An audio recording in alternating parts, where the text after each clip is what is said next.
আপনার মাধ্যমে আমি সারা দেশবাসীকে বলি, যখন পূর্ব পাকিস্তান এবং পশ্চিম পাকিস্তান 48 সালে ভাগ হয়ে আসলো 47, তখন আমাদের এদিকে একটা ইউনিভার্সিটি নাই। তো একটা ইউনিভার্সিটিও নাই।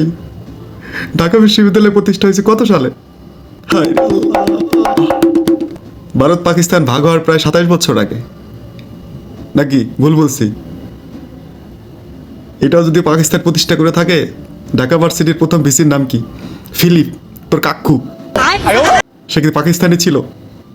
নাকি পাকিস্তানিরা ঢাকা বিশ্ববিদ্যালয় প্রতিষ্ঠা করে তারপরে ইংল্যান্ড থেকে ভিসি নিয়ে আসছে? শালা আহম্মক। শোন, বলছস ভালো বলছস। সলিমুল্লার বংশধর অথবা সলিমুল্লাহ যদি কোনোভাবে শুনে, উনি কবর থেকে উঠাইসা তোরে কিন্তু জোতায় ঘু লাগায় পিটাইব। ঠিক আছে? মিথ্যাবাদী। একটা মেডিকেল কলেজ নাই। একটা মেডিকেল কলেজ নাই? মেডিকেল কলেজ তোমাদের পেয়ারি পাকিস্তান বাপেরা প্রতিষ্ঠা করেছিল না, ঢাকা মেডিকেল কলেজ। 1939 সালে ঢাকা মেডিকেল কলেজের প্রস্তাবনা করা হয়। পরবর্তীতে দ্বিতীয় বিশ্বযুদ্ধের কারণে এটা স্থগিত করা হয়। এর পরবর্তীতে আবার 1945 সালে এটা প্রতিষ্ঠা হয়।